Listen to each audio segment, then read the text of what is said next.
Well, good evening, everyone, and welcome to City Hall. It's going to be an interesting evening, and we really appreciate a good number of people that have come out. Certainly, this is obviously a different venue. City Council is always interested in being able to ascertain the wishes and aspirations of our community, and we do that in many ways. Some of them lead to public hearings. Obviously, most of those are in council chambers. Certainly, we all have had to learn to do things a lot differently over the last couple of years due to the global pandemic, and so we're no different. And our staff have been able to set this possibility up so that we could have this public hearing on one particular matter and allow people to put their points of view in, and so here we are. So I appreciate everyone coming out and council coming out. Thank you very much. I see everyone is wearing masks. You'll notice that mine has come off, and so the protocol we are going to use, we would hope that people would be able to keep their masks on most of the time, but you could take them off while you're speaking. It certainly will make it a lot easier for people to understand everything that's said, and should still keep us all safe.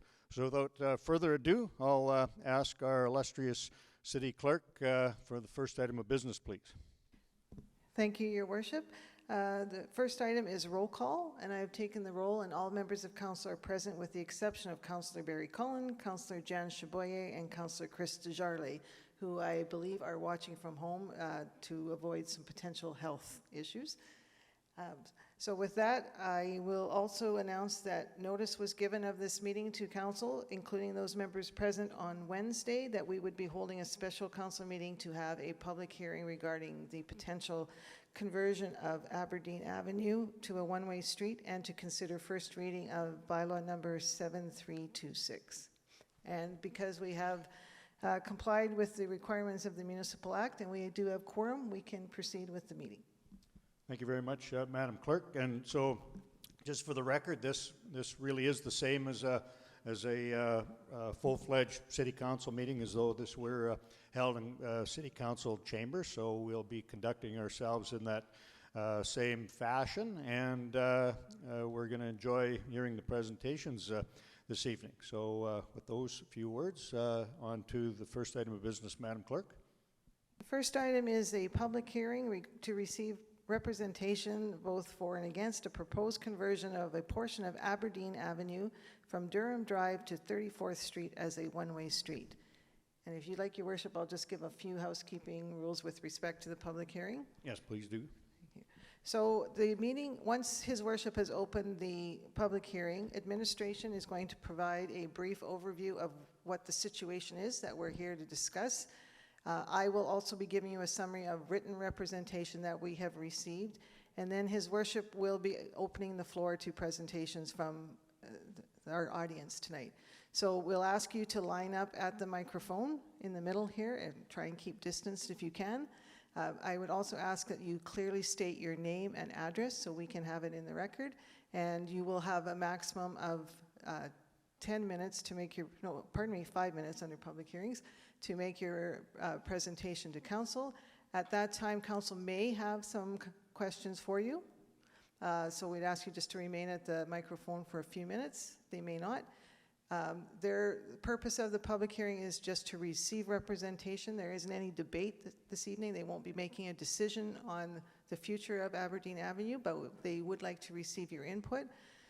So we'd ask you to be respectful of each other and keep your comments focused on the matter at hand. Once all representation has been received and council has had all their questions answered, we'll close the hearing, and then we'll move to the order of bylaws. Thank you very much. So with those housekeeping matters out of the way, we'll get the formal part started, and we will hear from administration that's going to provide a bit of an overview as to why we're here, and then we'll have the city clerk provide us again some other opening comments, and then we'll hear from you. So welcome to administration. Good evening, Your Worship, Council, and residents of Brandon. My name is Jennifer Cooey, and I'm the Manager of Strategic Infrastructure for the City of Brandon. Today, I will be giving a summary of the current motion of Council for the potential conversion of Aberdeen Avenue to a one-way street between 34th Street and Durham Avenue, or Durham Drive. Before I get into the details of the current motion, I would like to provide a quick overview of how the City of Brandon is planning for the future development in this area, in particular to our road network. Currently, the city has a secondary plan for Southwest Brandon. This document establishes a planning framework for the future subdivision and development for the secondary plan area. At this time, the Southwest Brandon secondary plan includes the following neighborhoods: Brookwood South, Bellafield, and Morrison, and it also includes the lands north of the Maryland right-of-way and east of 26th Street. What you see here is a map of the transportation network within the secondary plan area. The arterial network is outlined in dark green. This includes Richmond Avenue, Patricia Avenue, and 34th Street. The first highest classification is the arterial network. One step down is the classification which we call our collector network. This is outlined in both orange and light green. Orange represents the existing streets, while the dashed green lines are planned collector streets. All other roads within this plan are considered local streets, and they are the lowest classification street that we have in Brandon. The circles you see on the map are existing and future intersections within the plan area. The black circles indicate future connections between established and future neighborhoods. These intersections could be controlled either by signals, roundabouts, and stop signs. Within the secondary plans in all of Brandon, neighborhoods are planned to connect. Neighborhoods are also planned to serve residents beyond those just living in the neighborhood. One example that we can provide is that there is a future plan to have a new school within Brookwood South. Similar to both Brookwood North and Parkdale Heights, the road network within Bellafield and Brookwood South have multiple internal collector streets, which provide connectivity between neighborhoods. The city also has plans to conduct a traffic impact study for the Southwest Secondary Plan area within 2022. This plan will outline future road upgrades as well as intersection upgrades within the plan area, and also the timing for those upgrades.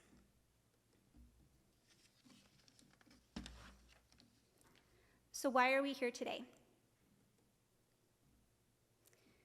The current motion pertains specifically to Aberdeen Avenue between 34th Street and Aberdeen Drive.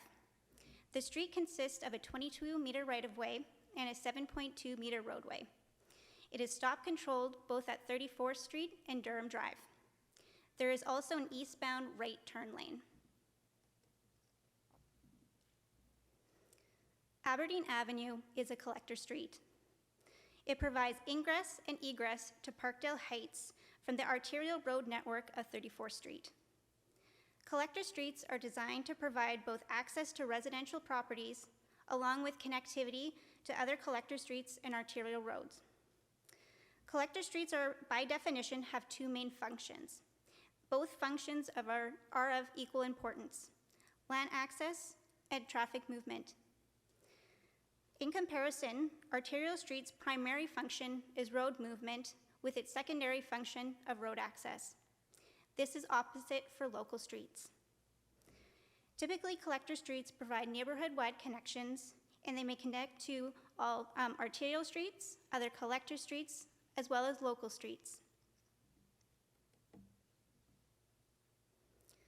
At this time, there are two conflicting traffic values within the secondary plan area that are impacting whether Aberdeen Drive shall be converted to a one-way street. On the first hand, we have residents that would like to see a quieter street with less traffic and slower speed limits. On the other hand, the broader community within the secondary plan area would like to maintain connectivity between neighborhoods and amenities.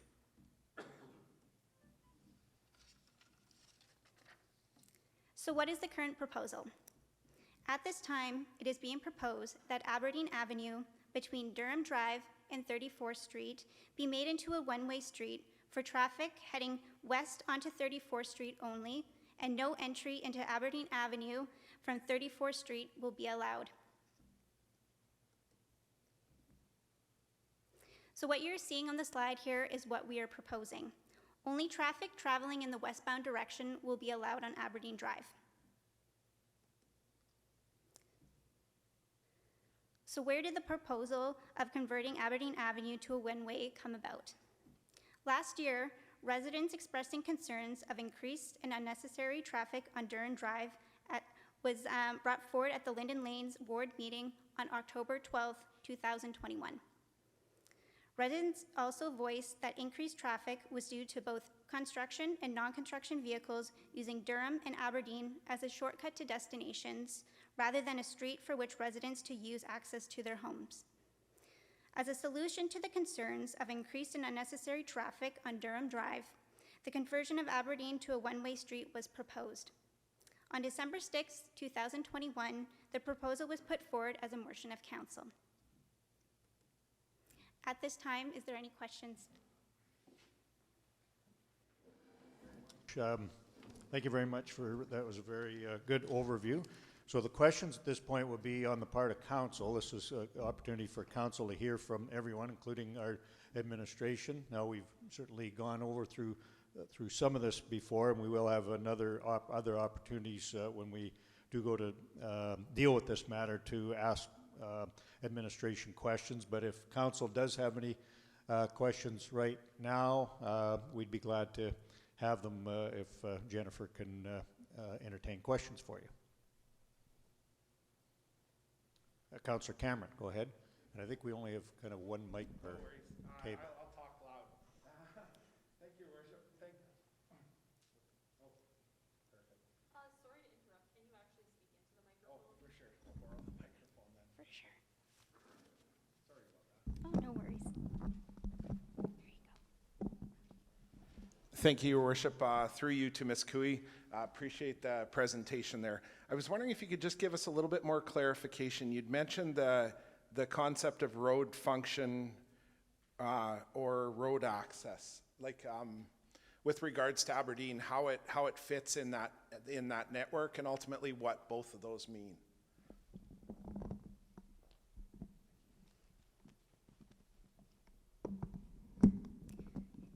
Through your worship to the councillor, Aberdeen Avenue is a collector street as well as Durham Drive.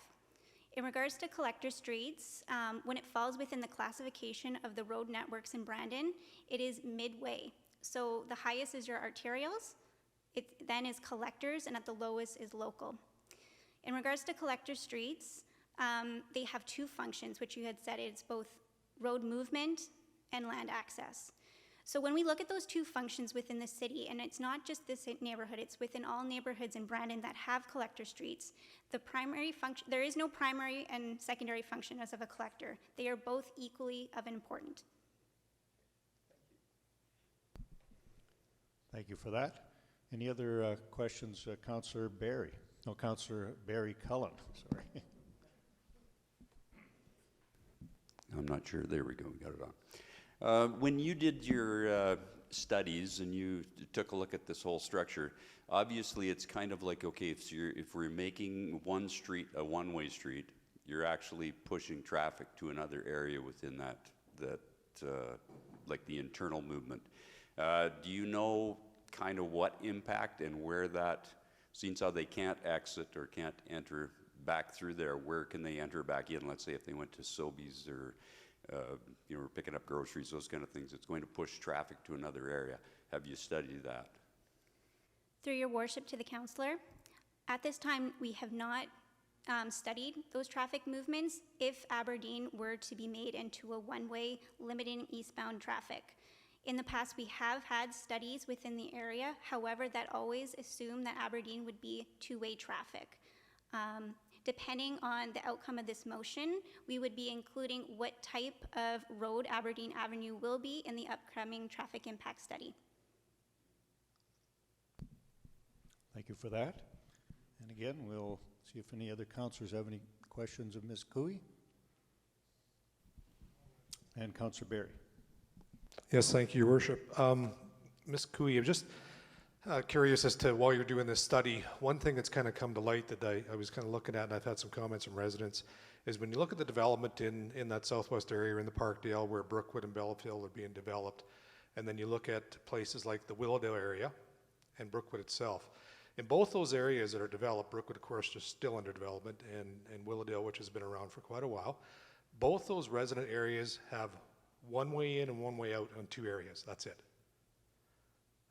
Both Brookwood, you can either come in on Lakeview and go out of Lakeview, or you can come in on Brookwood Drive and go out of Brookwood Drive. That's it. Willowdale's the same. You've got Willowdale in, Willowdale out, and Wankland in, Wankland out.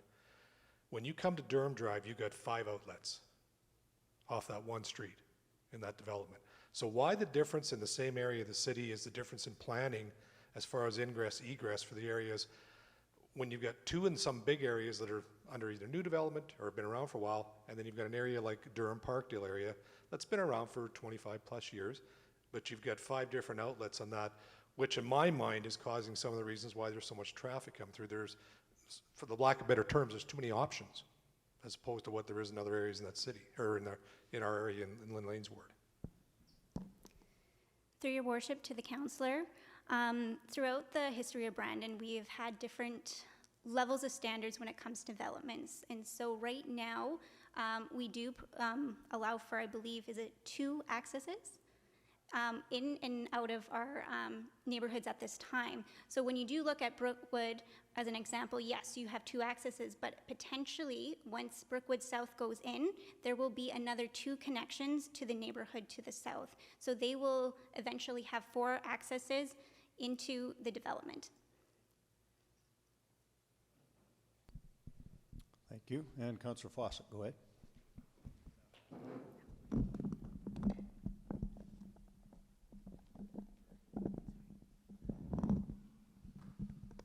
Good, thank you. Thanks, Jennifer. At what point do you know, did that portion of Durham Drive become a collector street, or was it always designated collector street?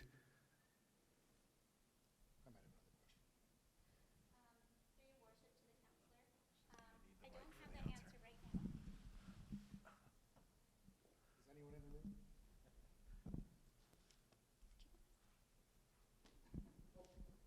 I will be passing off the mic to the GM of Operation, Patrick Pulak.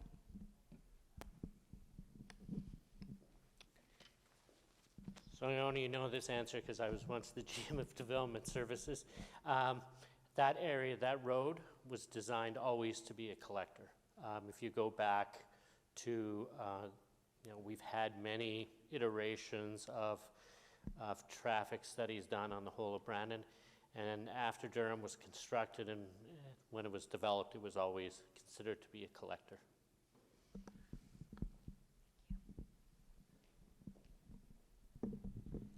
Okay, and I think we're getting to the end of councillors' questions of Jennifer. So thank you very much for that, because we are certainly mostly here to hear from the residents, so we're anxious to do that. So thank you very much. So just before we start the hearing, I'm going to ask the city clerk to summarize some, I guess, written submissions that we've heard, and then we're going to open the hearing. Thank you, Your Worship.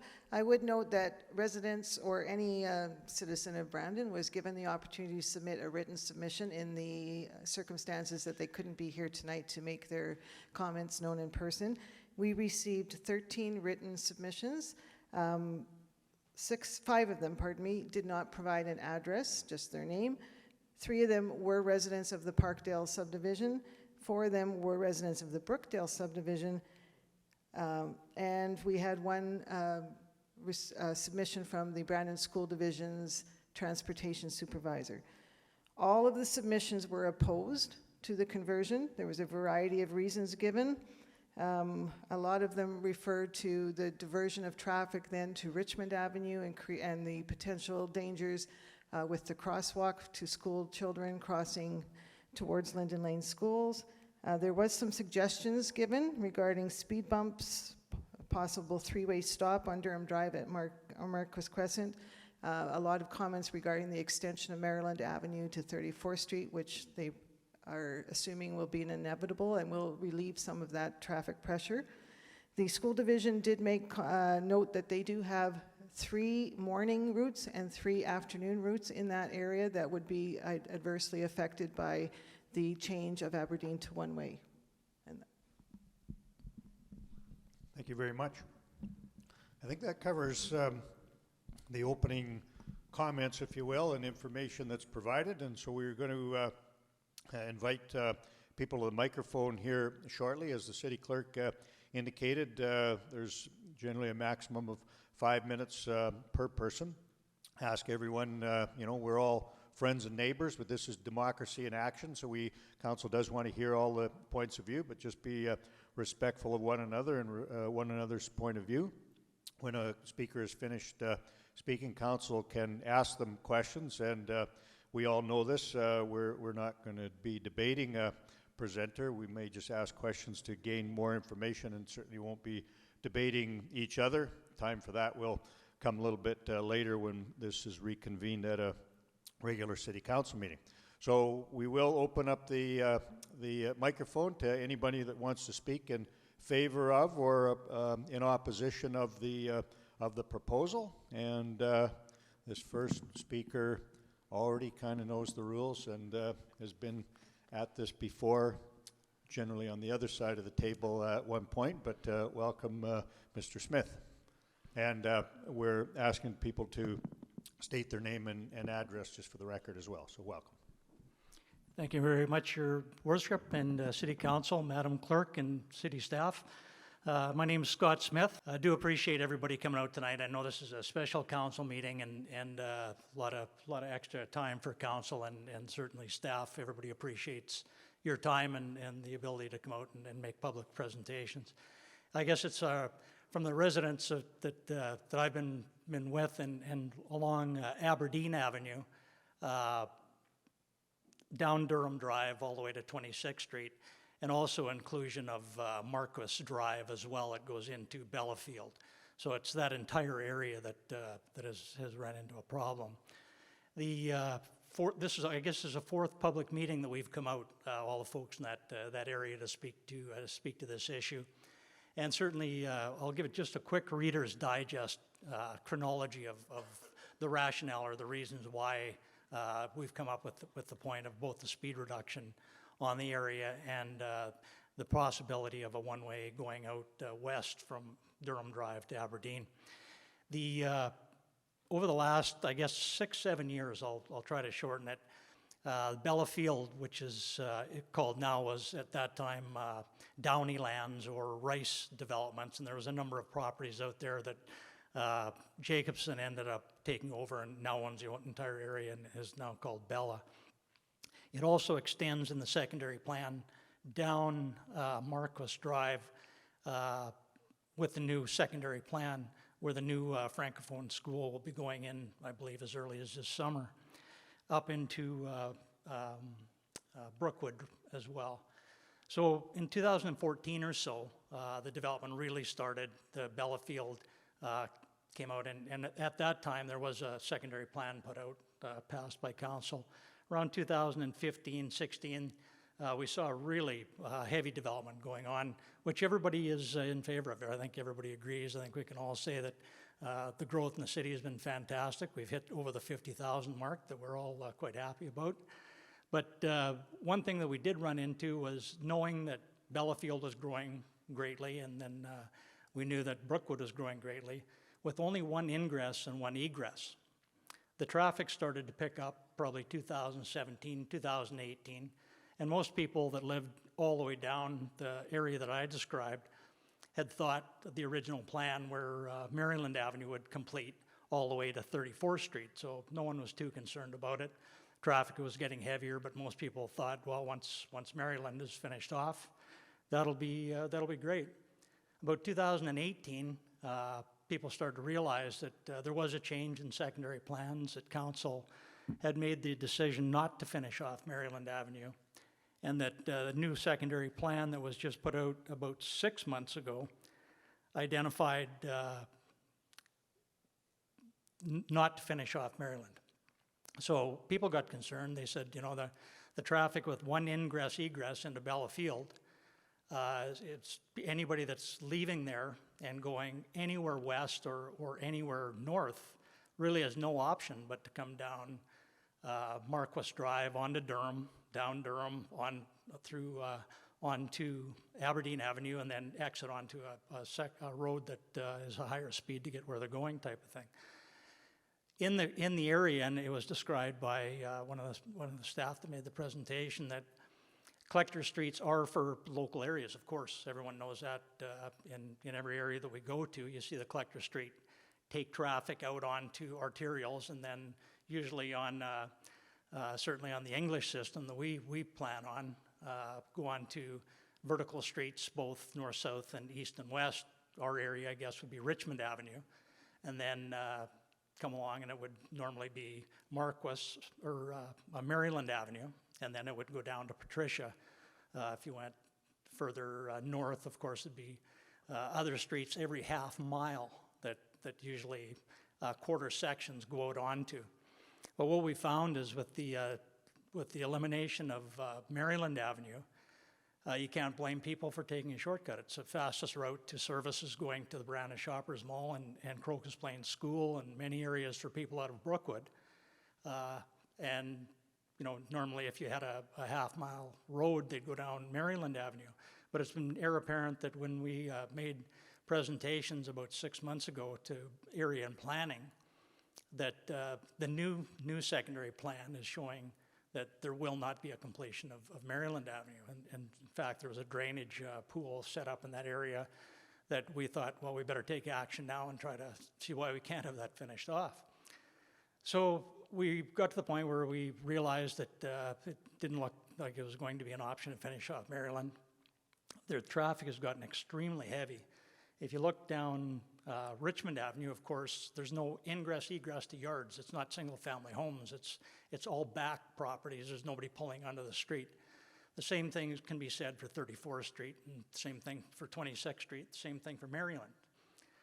Richmond Avenue goes all the way from 42nd Street to 26th Street with not one driveway going onto it. Of course, it's what people pull out of their areas onto the street and then continue down there.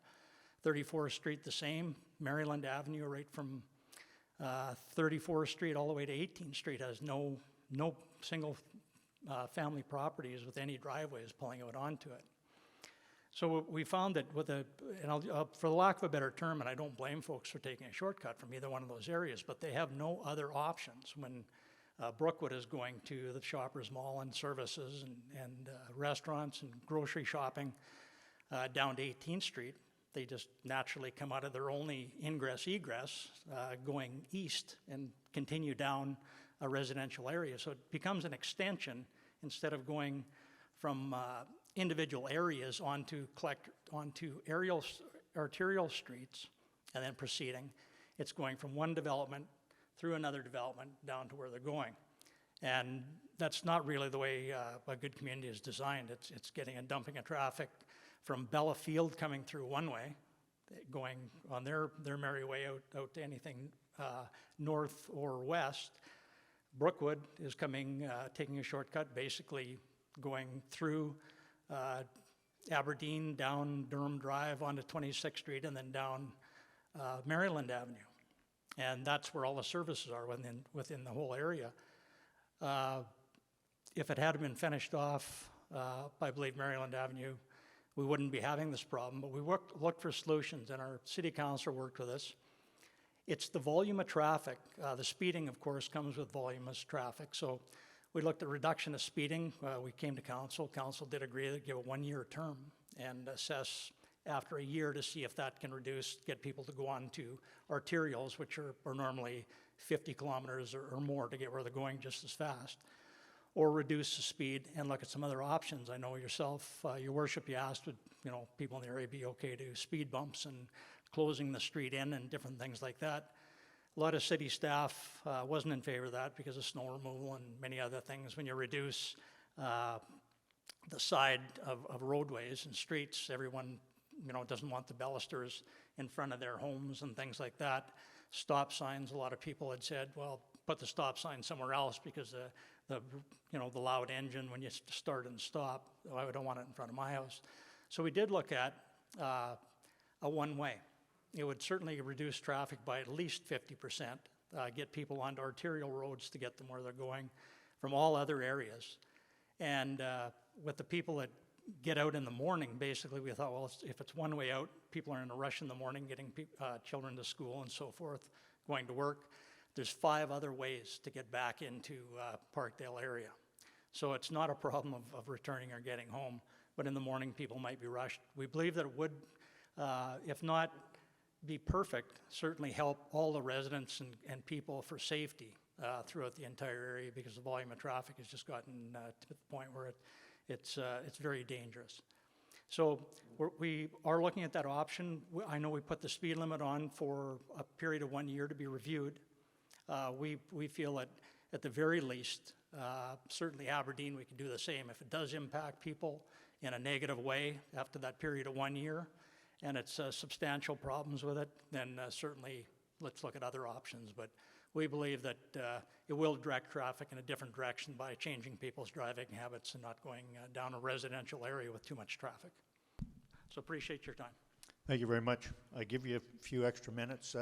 Partly, you had come to council and were kind of the main speaker on behalf of the neighborhood, and I did feel you were probably providing a kind of an overview that everyone hopefully won't have to repeat the big picture, and so I kind of give you a little more latitude to kind of get that on the table. So thank you very much for that. I'm going to open up the floor to questions of councillors now. So anybody would like to ask Mr. Smith some questions are welcome to. You don't have to.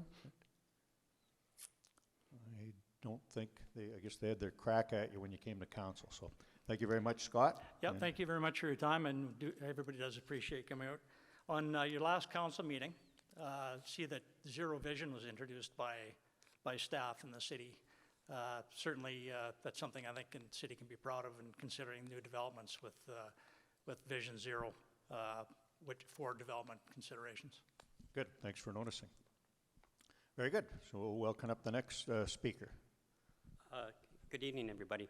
My name's Clint Cox, and to start off with, I'd like to thank you for having the last meeting in the same room. We had a fantastic turnout.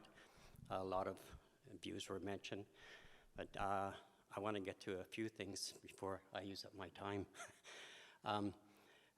I'd like to thank the city for putting up, there's a speed monitor now when you come off Aberdeen and turn south on Durham Drive. The only problem with that is when people are coming off of Aberdeen and turning right onto Durham Drive, that speed thing doesn't catch them at all. If you're coming from north of Aberdeen, it'll catch the speed on the vehicle. I know because I live down there. So I thank them for putting it up. I just think it's in the wrong place. It should be maybe halfway down Durham Drive towards 26th Street. Just a thought. The other thing is I live right on the curve. So our living room window looks east down Durham Drive.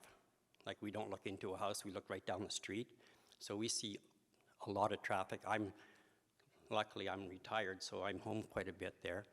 And we see traffic coming there constantly. I get up at 7 in the morning, there's traffic there, 4:30, whatever. I agree with Mr. Smith that, if we had it going on this street, it would cut down a lot of traffic. I have had several instances, and I'll speak, I'm upset because people come around the corner, and I know they've got tons and tons of gravel on the street there. It only makes sense because of the wintertime. But I've had, I don't know how many people come sliding into our driveway.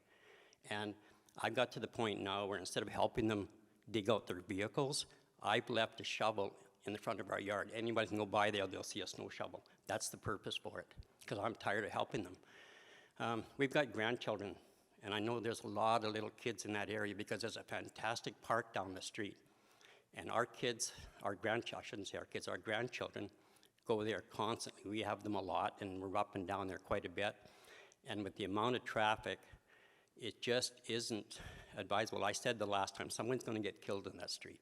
And I still think that might happen. I hope it doesn't. But for the sake of the kids, for the sake of the traffic even, you're going to end up having issues.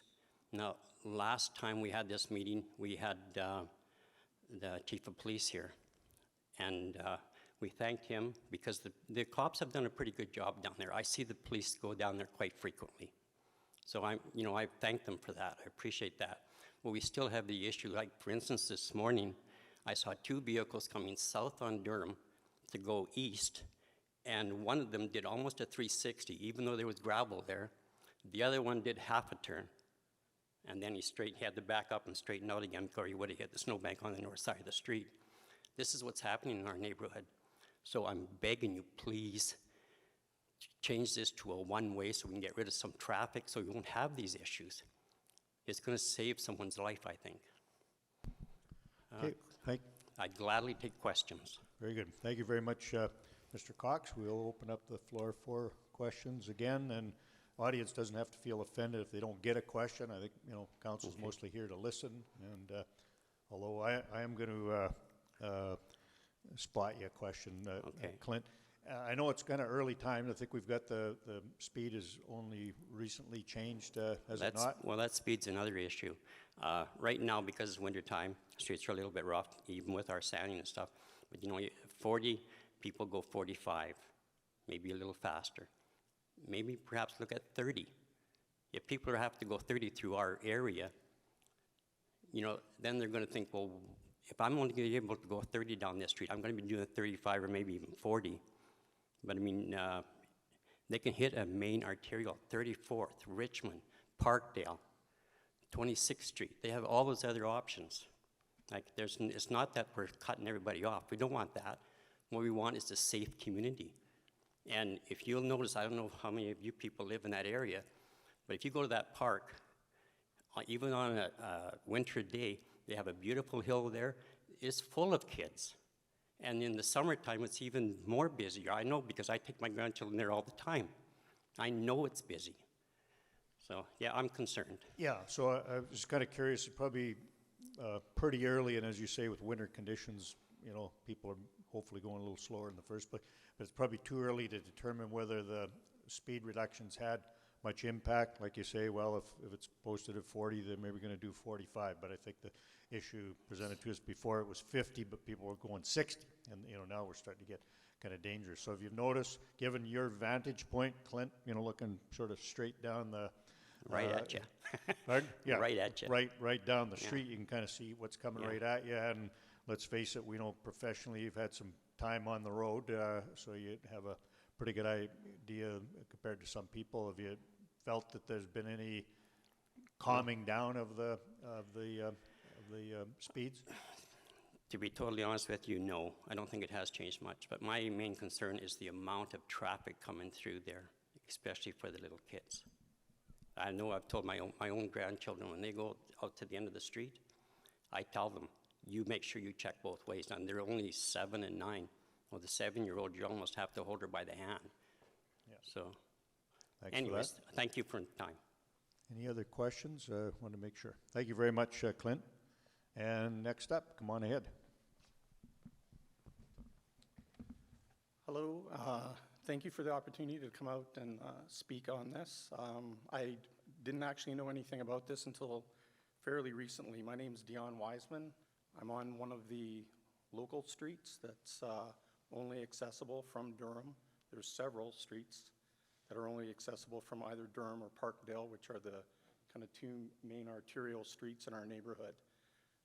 When we leave the house in the morning, depending on where we're going, work or so I leave by Aberdeen. Charlene leaves, typically going out the other direction, connecting to 26th Street. Depending on what we do after work and where we're shopping and coming back from, again, we'll use either Aberdeen or the 26th Street access. We don't use Parkdale. I think Parkdale is used primarily by people that would be in the northwest corner of that neighborhood. I think I'd like to speak against the motion, actually, because of the number of local streets that are going to be impacted by this. I really believe that what will happen is that the traffic that does now access Durham through Aberdeen will simply go through another collector street or entering via another collector street into the neighborhood. They'll just find another shortcut, okay? Which means that one section of Durham will decrease by 50% traffic flow, and another section will increase by 50% or more. I'm not at all opposed to the reduction in speed.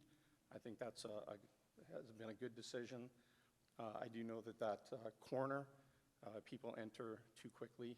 I've not seen much sand or gravel on that corner this winter, and I think that would help. And that's all I have, actually.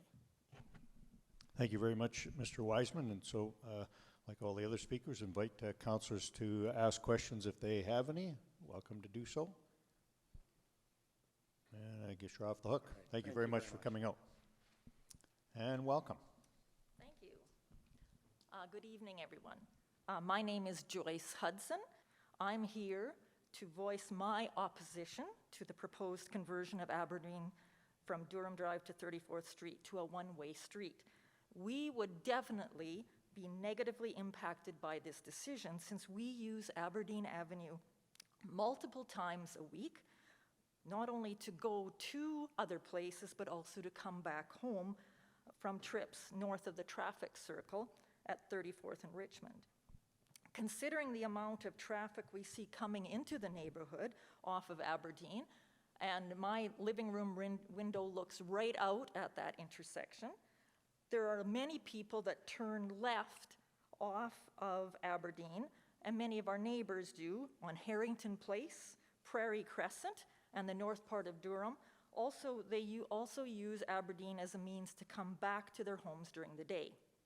Many of the homeowners on Prelude Bay, on Garnet Place, and the south end of Durham Drive also use Aberdeen to get back home.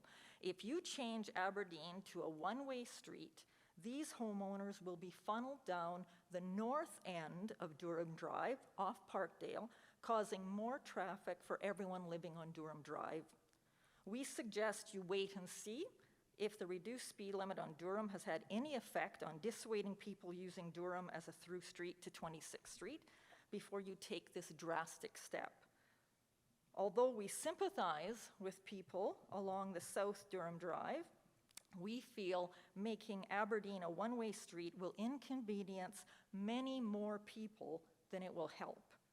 Thank you to listening to our concerns. Thank you very much, Ms. Hudson. And again, we'll ask councillors if they have any questions of you. Councillors are really behaving themselves this evening, but thank you very much for coming out. And next up, welcome. Thank you. My name's Donna Teetart. I am also expressing my opposition to this proposal. With all due respect to the residents of Durham Drive, I do know that with the development, there is more traffic. Our city is progressing, and that's part of it. The speeding, I can sympathize with you on that as well. We don't live on a busy street, but in the evenings when we sit outside in our sunroom, Plateau, and I know from folks who live a little further south of us, Lakeview are drag strips, and they need to be dealt with at some point in time as well. However, the speeding, in my opinion, is an enforcement issue. It's not a traffic directional issue. It doesn't matter how they get onto Durham Drive. If they're going to drive like idiots, they're going to drive like idiots. I'm sorry, that's just the way it is. I wouldn't want to have my grandchildren there either. I sympathize with Mr. Cox and his grandchildren. However, living on a corner, I would never buy a house on a corner, Clint. I've known Clint for 100 years, so. The other impact it's going to have personally for ourselves, we have family who lives in the Durham Parkdale area. We go Aberdeen on a regular basis to access my son's house. He lives on Parkdale or Parkland Place just off Durham, so therefore we're going to the stop sign at Durham, we're going north. We also feel that if you do this, you are again, in my opinion, moving the problem to another area, because all of the residents that live within the vicinity of the intersection of Aberdeen and Durham, the residents on Harrington, the residents on Harrington, the residents on the north entrance of Prairie Crescent, and they're all going to have to access either 26th Street or Parkdale, and the traffic's going to be higher down there than it would be if they could just go home where they are. Another issue that is coming forward is our brand new fantastic J&G Arena that's to the southwest of us out there. Many families in that neighborhood have children who use that, and to get back home, they're going to have to go 34th, Richmond, and back in, rather than in Aberdeen and home. So many issues, and again, I also feel, or we also feel, that this is going to impact negatively more folks than it is going to inconvenience. And again, with all due respect to the residents on Durham Drive. However, if this Durham Drive, as the gentleman said earlier, was always a collector street, then it's a collector street and it's going to have high traffic. And as the city progresses, it's going to get more. Thank you very much, Ms. Teetart. And again, we'll open the floor to questions of councillors. And again, we're developing a bit of pattern here, so thank you very much for coming out. And the floor is open, so come on ahead. Welcome. Hi there, thank you. Dustin Hargraves. I'm against this one-way street just because the inconvenience for, well, it's been said, I live on Prairie Crescent and all those neighborhoods around there. It won't help out at all. For me, I'm a farmer. I come the back way. I come down 34th Street and like north on 34th and back into Aberdeen to and from. And by doing that, you're making me go down Durham. So there's going to be lots of people like that too, that you're making them just go a different way. And it's been said before that you're having people go to, you're cutting 50% traffic. Well, those people are going to go use Parkdale Drive off of Richmond, and with all those kids crossing that street there to go to school, it's I'm not too happy about that. Richmond's already busy as it is, and that's one reason why we're concerned with having our kid go to Linda Lanes. The other thing too, it's been said by a councillor that there's 5 entrances into Parkdale, and it's I'm a farmer, I work in quarter sections. Parkdale Heights is a quarter section. Brookdale is even bigger than a quarter section now, and it's only got 2. I feel like, why do we on Parkdale have to suffer making it one way because of all the people come from Parkdale? Why is there not more exits getting out of Brookwood? Maybe it's in the future. I guess I saw that, but I don't see why it should be us being affected by it. And that's it. Thanks. Very point. Hang on a minute, Mr. Hargraves, so just make sure that no councillors had questions for you. We might want to know more about this quarter section method. We might want to, are you listening to this, Jennifer and Patrick? I'm with you on that. That's a better way of looking at it. Councillor Barry, go ahead. Yeah, thanks, Mr. Hargreaves. Actually, just to make a point on one of your comments there, I had a phone call from Steve McMillan today from VBJ Developments and that, and he wanted to, number one, express his opinion about this proposal, but mostly he wanted to also let me know and remind me that as the developments for Bellafield and Brookwood South come out, there is going to be more exits onto 34th Street from those areas, both to 26th Street, 34th Street, Patricia Avenue, as those areas are built out. So what we have right now is probably not what's going to be there in 5 years, and that there is going to be more access out of those areas as the developments go further down to the south and that. So, and he really expressed the one at Bellafield that, of course, there's a lot of work going on there now. There is probably, I know at some point, an access going to be out to 34th Street from there. I know there's one proposed for Patricia Avenue for there, and also one that comes out in front of the school there as well on 26th Street. Okay. I guess too, is there any other way that you can make that Lakeview Drive, other than not making ours a one-way, make them have to either go left or right and not go straight? Because that would be maybe one way of doing it. I don't know. Okay, thanks. Okay. Very good. Thank you very much, Mr. Hargraves, for coming out. And next up, this fellow looks familiar. Welcome. Certainly a familiar group, and thank you, Mayor and Council and staff. For the record, Madam City Clerk Bob Patterson. Similar to many other speakers this evening, thank you to all of you for your time this evening.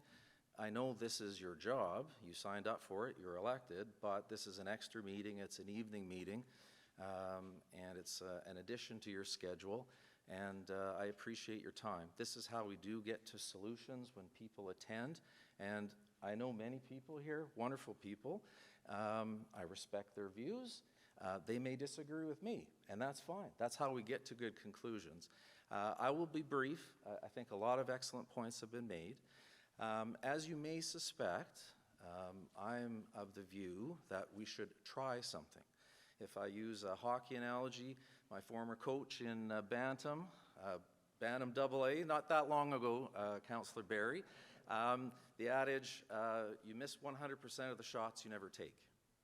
And so what I'm getting at in that regard is, I don't think anyone is suggesting, with respect, I don't think our former MLA is suggesting that this be a permanent solution. This be a trial run, similar to what is the case with the speed reduction to 40 kilometers.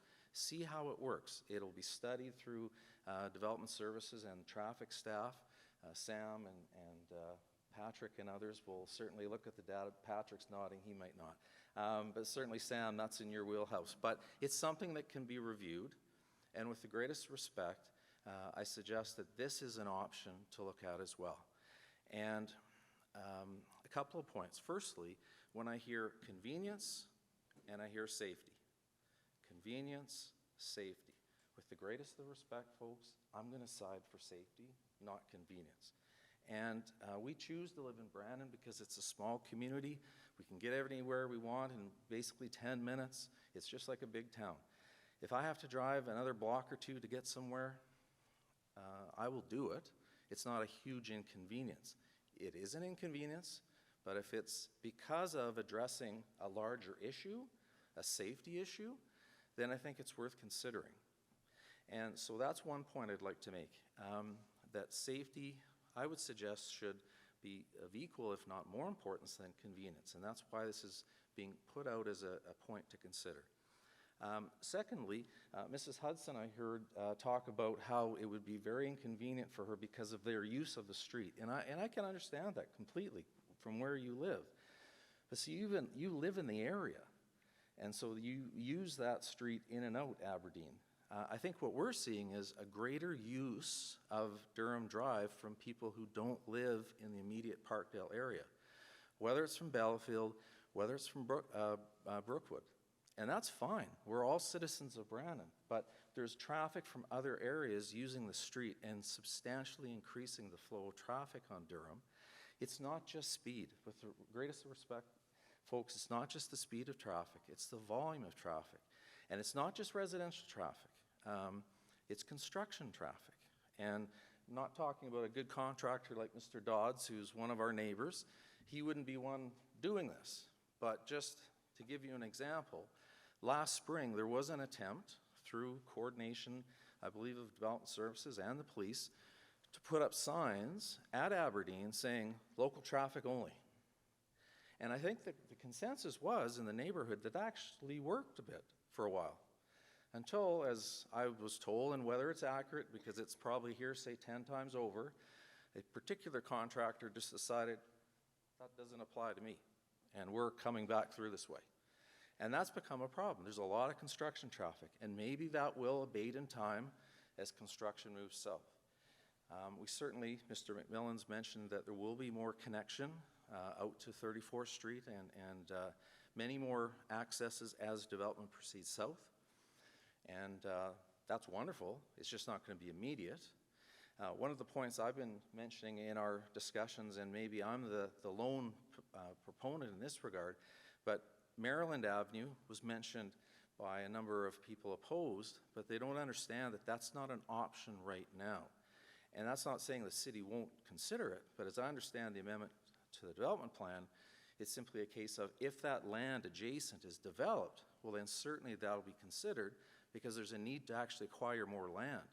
So it's not just a case of the city saying, we're not willing to build Maryland. They don't have the land to do so currently, so there's more work to be done. But even still, even if Maryland was put in tomorrow, I'm not sure how that affects traffic, for instance, coming out of Brookfield that's heading east, for instance, because we're all creatures of habit, creatures of convenience. Why would I turn left and go to Richmond? Why would I turn right and go the same distance to Maryland to head east if I can just go right across on Aberdeen, which is a narrow street, as you know. It's not as wide a right of way, and it could use some actual improvement if it's to handle that volume. Durham is beat up. It's got some issues as it is because of settling.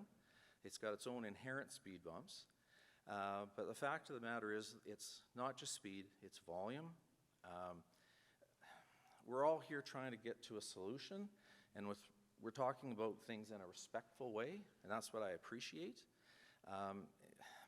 Some of this is a lack of respect by others, whether it be speed, whether it's, I don't care if my big equipment comes through here every day at 6:30 in the morning, that's what I'm doing. I don't have that sense here. We're all trying to come to a solution. So I'll throw those points out. You've heard many other excellent ideas from other members of the community, and I certainly sympathize with those who are opposed.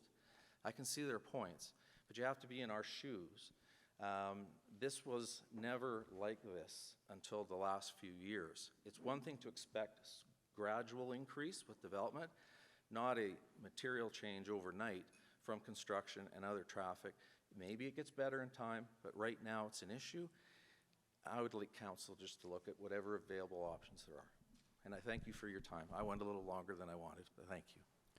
Well, as always, you're very eloquent and respectful, and I will say that about all speakers. I really, and this is kind of about Brandon, I like the fact that we can have this kind of conversation and with opposing views, and people can be respectful of one another and just maintain that very pleasant tone. And thanks very much, Bob, for doing so as well. But we'll open up the floor to any questions of Mr. Patterson.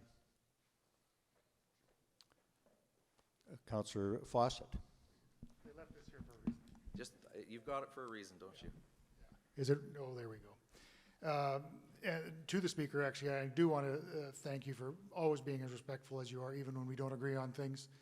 And because that is important. You know sometimes what it's like sitting on this, you don't agree with people and they actually personally hate you. You know? So I appreciate that that you're one that doesn't, and you can actually have a discussion and debate. Like Maryland is now off the table. It's being looked at once again. Yes, it is. And I go back to our earlier discussions that we had on that development plan, and you can go into the minutes of that thing, and Ryan Nickel and I having a discussion saying this thing's going to bite us in the backside because we have them all over the city. I deal with it up on the North Hill all the time with the Whistler Landing that goes to nowhere, road that goes to nowhere. And I said, we got another road going to nowhere.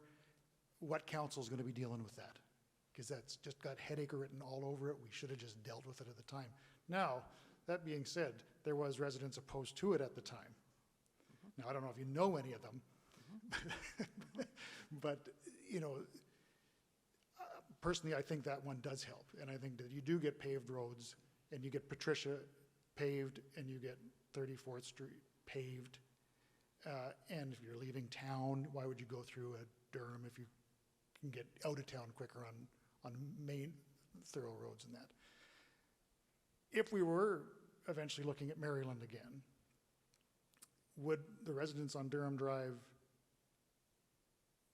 be open to that or opposed to that, the ones that back onto it? I can't speak for everyone, of course. I think you'll hear certain members that in our area that will think that's fine. I think it needs to be discussed, yes. Yeah. I have concerns about it.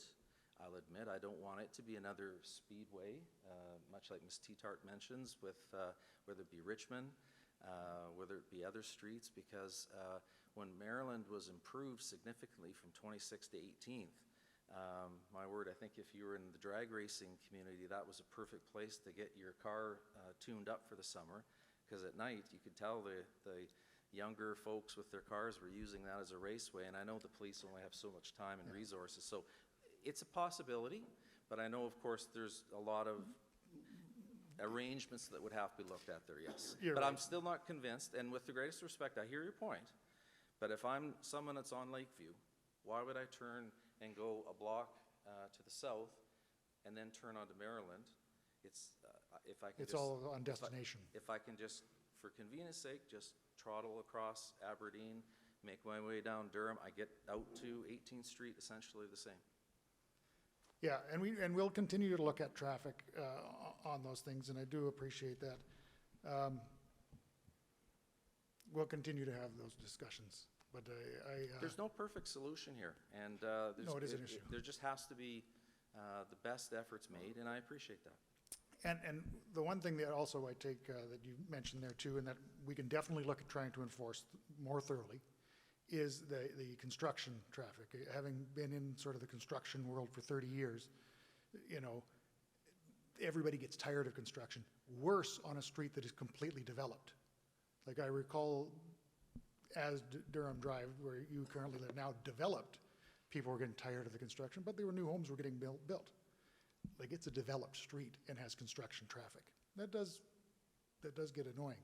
So definitely, I believe we had the one developer put an access on Patricia and was designated to be using that. Yes. And we can enforce that. Now, of course, there's another developer developing behind you. We must have to be able to look at ways to get them onto that easier. So that might be an enforcement thing that we can look at.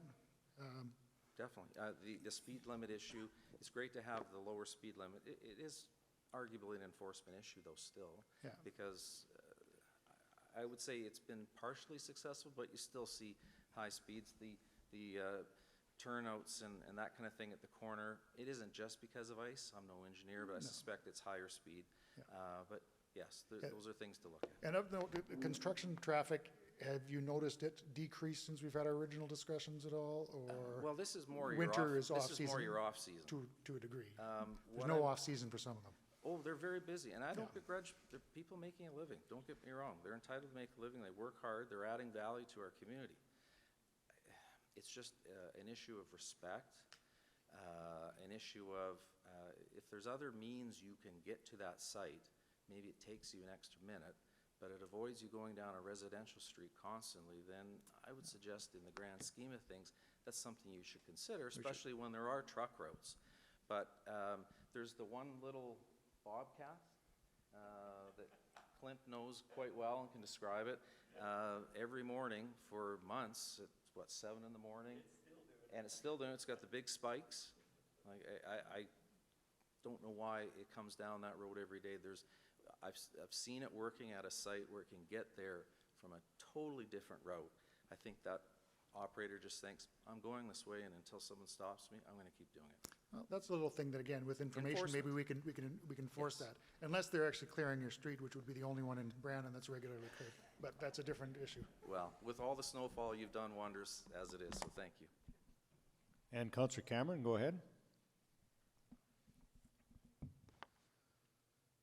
We might as well keep the mic going on this end. Through your worship to Mr. Patterson, appreciate everybody's presentations this evening. The one question I would have, and maybe this is anecdotal, and I've asked the city for this as well, but just wondering a feeling as a resident of Durham Drive, what sort of indication you have of people that are entering either from the east or the west onto Durham, whether it be through Aberdeen or coming off 26th. Just anecdotally, even your feeling, how many people actually are residents of that area? Because you do have Fife, you have Garnet, you have Prelude, a number of streets, and a very well built out area. And it's not by any means to detract from that, but I'm just wondering, anecdotally, as a resident to that area, how many people do you feel are coming through there that are actually residents of there, as opposed to using it as an outlet? You know, that would be hard for me to say. It's a good question, Councillor Cameron, but it'd be hard for me to say because I haven't had the time to sit and do a study and track license plates and who lives where. The reality is, it's a good share is local and a good portion is not in the immediate Parkdale area. I know some other neighbors have some ideas on that. Maybe they're better versed to speak to that. I don't have any scientific data, and in my world, we don't assume. We want to know the facts, and so I can't really give you that. My sense is it's just natural. Brookwood's got larger. We've got Bellafield. It just stands to reason there's going to be more traffic from those residents in that area, and why wouldn't they? They're public roads. They're entitled to travel there. It's just the volume's becoming to a point where at some point there's going to have to be an examination, and the city is doing it, and that's what these are the pains with growth. You just don't have immediate answers, but in time we'll get there. The residents just want you to know what we're facing and what we're going through. Very much appreciated. Thank you. Okay, thank you for your time. Thank you. Any other questions? I did have one short one, Bob, on your way out. When he was coaching you, did Councillor Barry lead you to believe that he made up that line about you miss 100% of the shots you don't take? Just curious. It's okay. It's well, all I know is Councillor Barry was pretty forgiving when there was quite a few pucks behind me that got behind me in certain games, and he was always very forgiving, and I will never forget that, so thank you. Okay, the floor is open. We're happy to hear anybody that wants to come ahead. Welcome. Good evening. My name is Brad Dodds. We can sympathize a little bit with the folks down Durham there with the construction traffic there. We certainly had people deciding they were going to cut to the south side of our property there to get from Brookwood through to Bellafield, through the ditches and whatnot there back last year until I closed them out with some of my own heavy equipment. Just with regard to some comments made by Mr. Patterson there, he talked about the city needing to purchase land there for Maryland Avenue.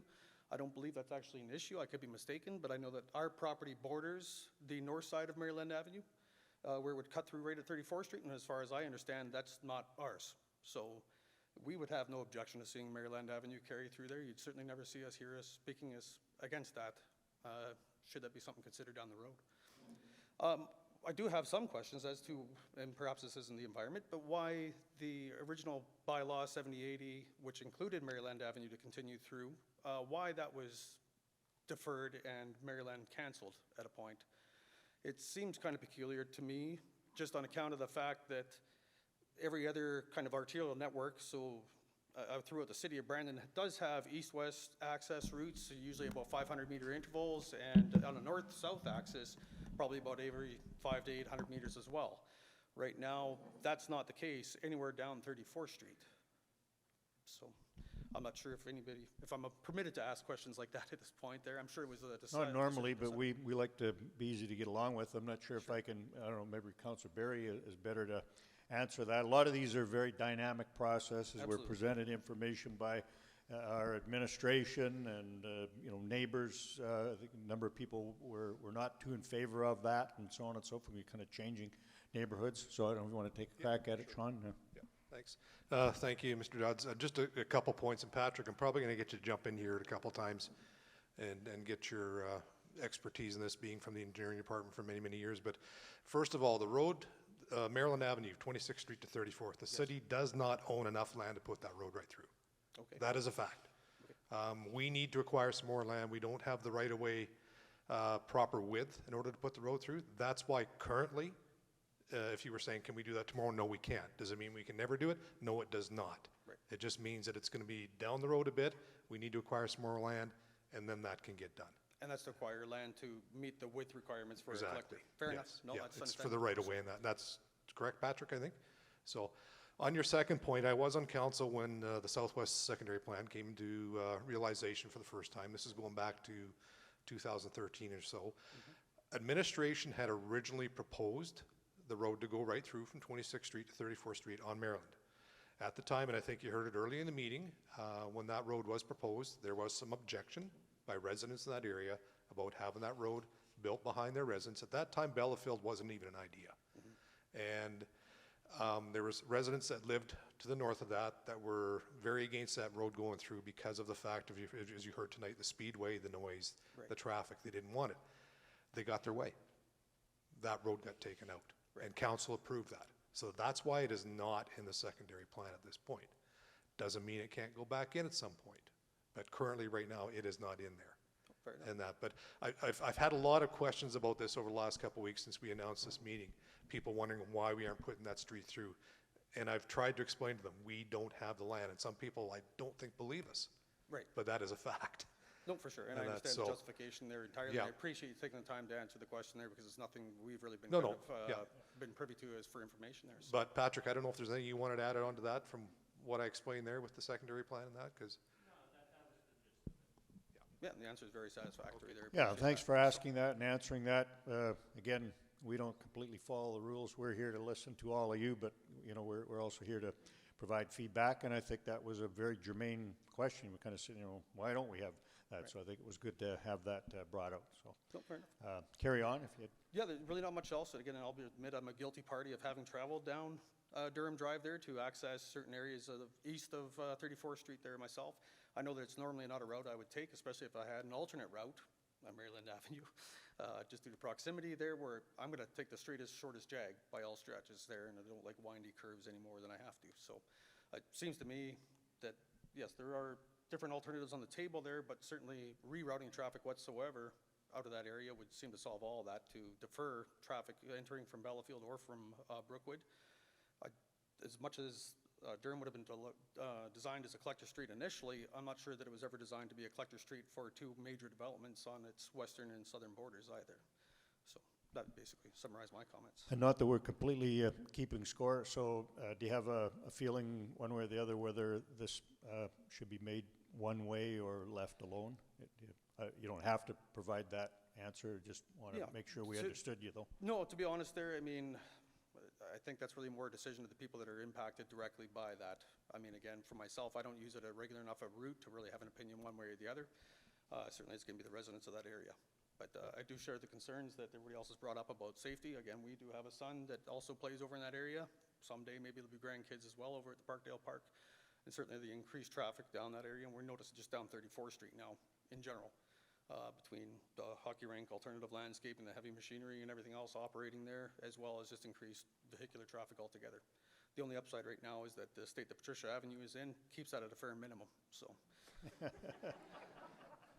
But no, that's basically my comments. I was more kind of curious about the, where Maryland was left there, and I appreciate the, taking the time to answer the question for me, so. Yeah, appreciate your comments. Were there any questions, Mr. Dodds? Good, thanks for coming out. Thank you. And I was going to make that comment earlier when Mr. Patterson talked about the dips in Durham. Well, I thought we fixed all that, and we took away the natural calming features, but apparently we didn't. So, welcome. Thank you. My name is Samantha Pascal Ahmed. So, initially when I heard about this proposal, I thought it was going to be a permanent change in direction of the street, so I was opposed to it. However, I've kind of changed my mind, and I want to tell you why. My family and I moved on to Durham 10 years ago, in 2012. My youngest kid was 3 years old. I had a lot of concerns living on the main drag as opposed to B. So I had a security system put in my house so that anytime the door opens, I would know that one of my kids was going out the door onto the street. That was 10 years ago. When I moved on to Durham, it was a fully developed area. So that means every house on Durham and Parkdale was already built. So your question about the increase in traffic, whether it's the people from the area using the traffic or new people using the traffic, I can answer that question because when I moved there 10 years ago, Durham, Parkdale was fully built. Any new houses on Parkdale are from pre-existing houses that were turned down. So that increase in traffic, probably about 50% in the last 10 years, is from new developments, other people in the area using Parkdale. So it's not from the residents of Parkdale. So point number one. Number two, it is going to be really inconvenient for the residents of Parkdale area to have to find a different way to come onto Durham. So I usually, in the mornings, I exit off of 26th Street going north. I have close friends that live in Brookwood, so I'm always coming from Brookwood to Durham. So it's going to be really inconvenient for me to do that when I'm going home. Having said that, I once had kids who were young, and I had serious concerns about Durham when they were young 10 years ago. So with the increase in traffic, and I would probably agree that it's at least 50% in the last 10 years, I do have grave concerns about the amount of traffic. And I think that a trial period is worthwhile because you don't know the answer till you've tried. So I was initially opposed, but I think that the fact that the proposal is for 1 year, I've changed my mind because I do think that we need to do something. We can't wait 5 years, the problem is now. So if any of the solutions are going to come out, they're not going to come out tomorrow. So the problem needs to be addressed now. I do think it's a safety issue versus my inconvenience. I agree that safety is a greater concern. There are lots of families using Durham to access the park. It's really busy in the winter and in the summer, so I certainly agree with that. My other point is I'm happy about the change in the speed. However, I also think that it's in the wrong place. Because I live at the east end of Durham, when you turn onto Durham from 26th Street, there's a long thoroughway there, and that's where the speed is. So the traffic is coming down east or after you've gone through the turn, and then you're heading east, or if you're initially east and heading west, that's where the speed comes in. And by the time you brake to go around the corner, then that's when you get into trouble, especially in the wintertime. So the speed sign is in the wrong place, and it needs to be moved. Because from Aberdeen to the corner is about a block, and you don't really get up to a lot of speed by then. So these are really my concerns. Initially, I was opposed to it, but I do think safety is the bigger concern. And I do think the only way you're going to know if you made it different is to try something different. So I am in favor of putting it for the 1 year because I think we need to try something different. Very good, Samantha. Thank you very much. We'll open the floor if any councillor has questions. I guess not. And Your Honor, your convenience versus safety has swayed at least one person. Thank you very much for coming out. It's really important for the kids. Yeah, thank you very much. Come on ahead.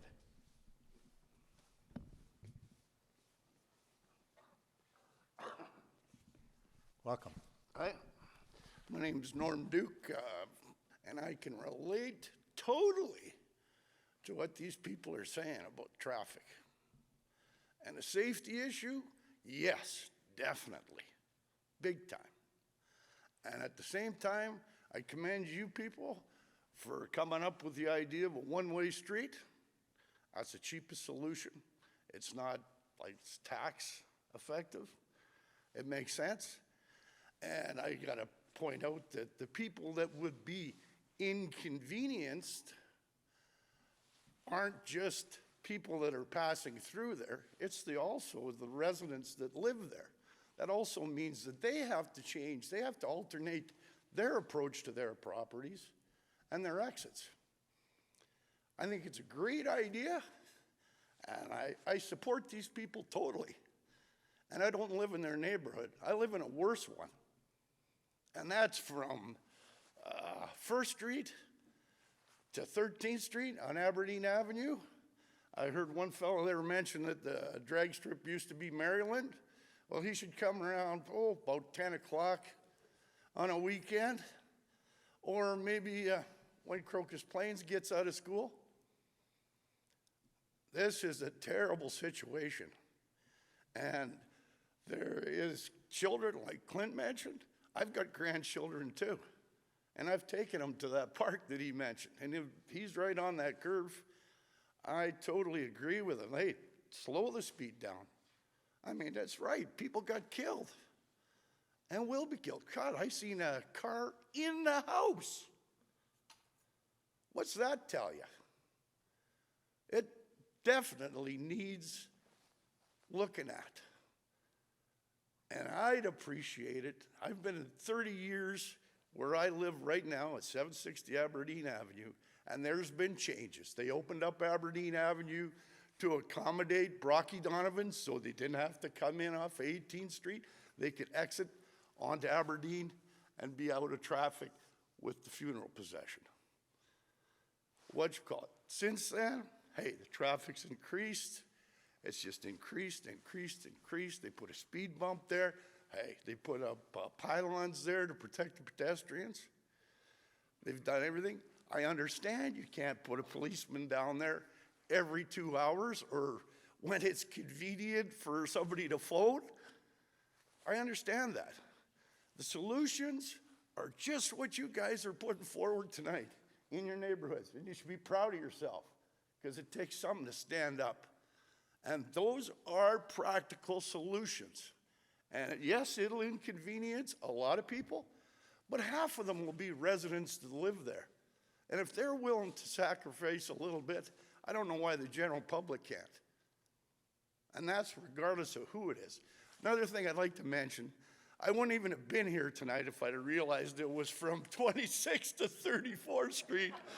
And I'm glad not everybody's long-winded, because I got a small bladder, if you know what I mean. But at the same time, this is a very, very serious issue. And that is a practical, cheap solution. Put a sign up, for God's sake. They're not expensive. I mean, the city knocks them down all the time plowing, right? I mean, and you guys are doing a great job with the rest of it. But I came here tonight because I thought it was from 13th to 1st. And you'll see me back here because I'm going to organize them. And I'm really watching, and trust me, there's a lot of other people in my neighborhood that are watching too. And I totally would support that one-way street because I think it's a practical solution for the problem right now. And it might save somebody's life. It might be your grandson or your daughter. That's what everybody's got to do is put the shoe on their feet. Anyway, I got to get out of here. Thank you very much. Just before you go, let's make sure there's not any questions of Mr. Duke. Appreciate you coming, even though it's not in your neighborhood, but you're pitching in anyways. Well, and I'm going to ask the city clerk, would you mind striking from the record the references to the size of Mr. Duke's bladder? I don't think he wants that in there. Yeah, that won't hurt. All right, Okay, have a carry good- on. Thank you very much. Thank you very much.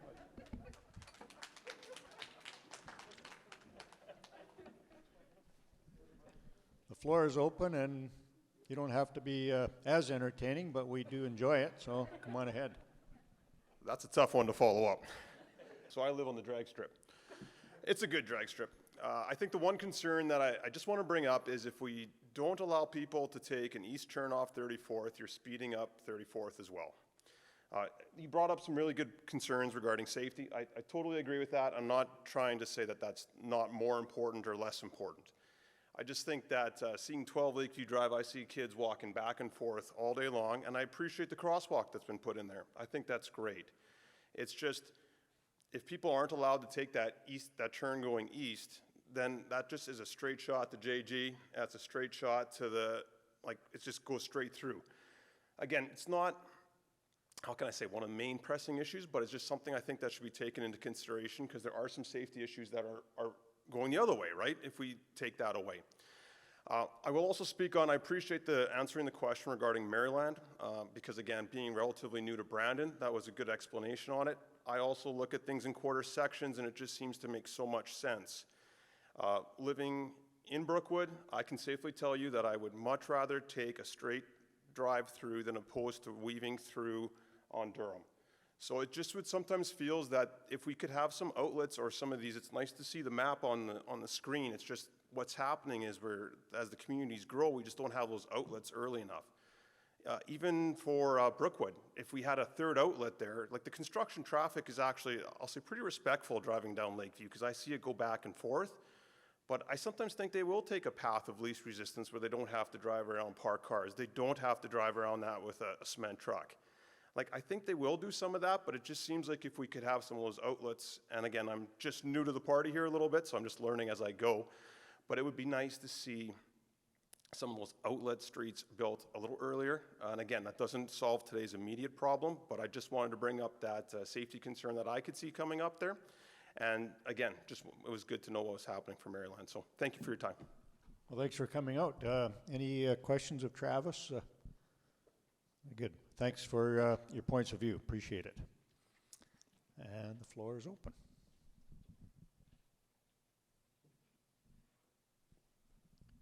And by looking at the audience, I think we're starting to kind of get most of the positions out. I don't want to make sure, we do want to make sure that we don't cut anybody off that's still trying to muster up the courage. And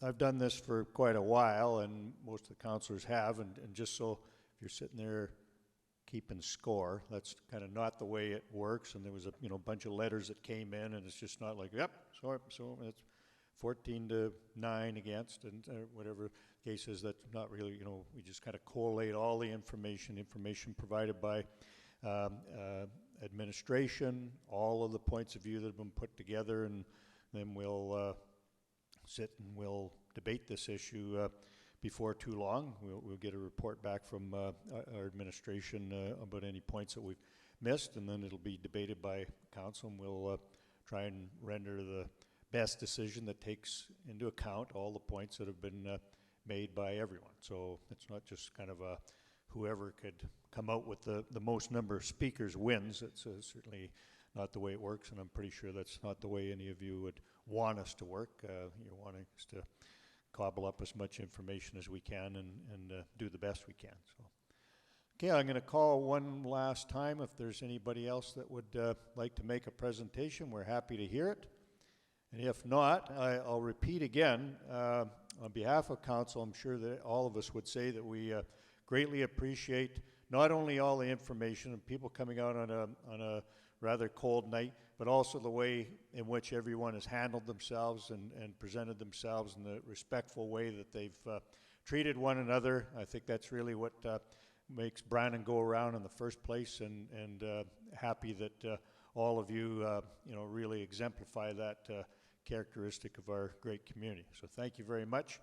If there are not any more, then I think we could have a motion to close the hearing, please.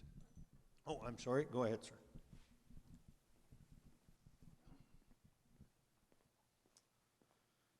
Thank you, Council, representatives. My name is Dale Shepherd. As I listen to the presentations tonight, I can respect everybody's opinion, but I too moved to Durham in 2002, and I'm pretty observant of the traffic lately, and I can assure you that it is well beyond normal 2002, 2005, and I think we could probably expect that. But when you think of Brookwood, they only have 2 exits in the morning when they go to work or they're taking their children to school, which means half of Brookwood will probably be coming east towards Aberdeen.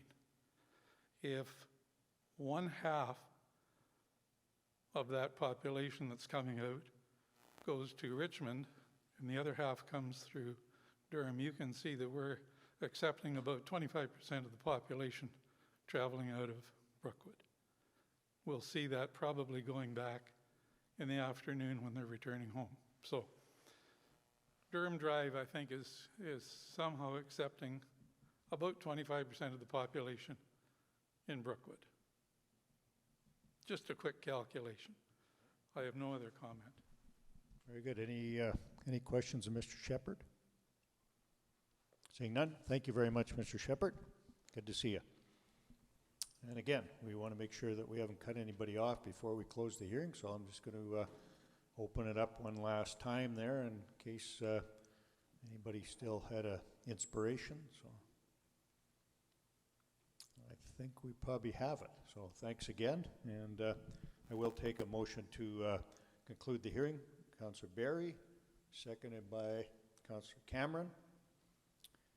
There'll be not any discussion on that motion, so call for the question then. All those in favor? Opposed? That is carried. And people don't have to stay for this. This next item is going to just take us a minute. We have to give one reading of a bylaw, so I'll ask the City Clerk. Next item, please.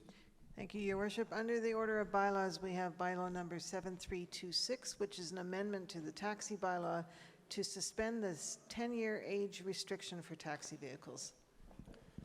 Thank you very much. Somebody might like to make that motion. I know we're short of microphones here. Councillor Frangi, if you got the text of that in front of you, Councillor Frangi, go ahead, please. Through Your Worship, I move that bylaw number 7326 to amend taxi bylaw number 6844 to suspend the 10-year age restrictions on taxi vehicles to be read the first time. Thank you. Seconder, please. Councillor Parker. Thank you. And again, this, as council knows, we're just getting this underway. It's kind of a pressing matter. This will give us an opportunity to deal with it at our next meeting, which is February 22nd. So I'm going to call for the question on this. All those in favor? Opposed? That is carried. And next item, please. A motion to adjourn would be in order, Your Worship. Moved by Councillor Barry, seconded by Councillor Cullen. All those in favor? Opposed? That is carried. Thank you very much. Thanks to our administration as well, in particular, for making all these special arrangements so that we could do this tonight. Thank you very much.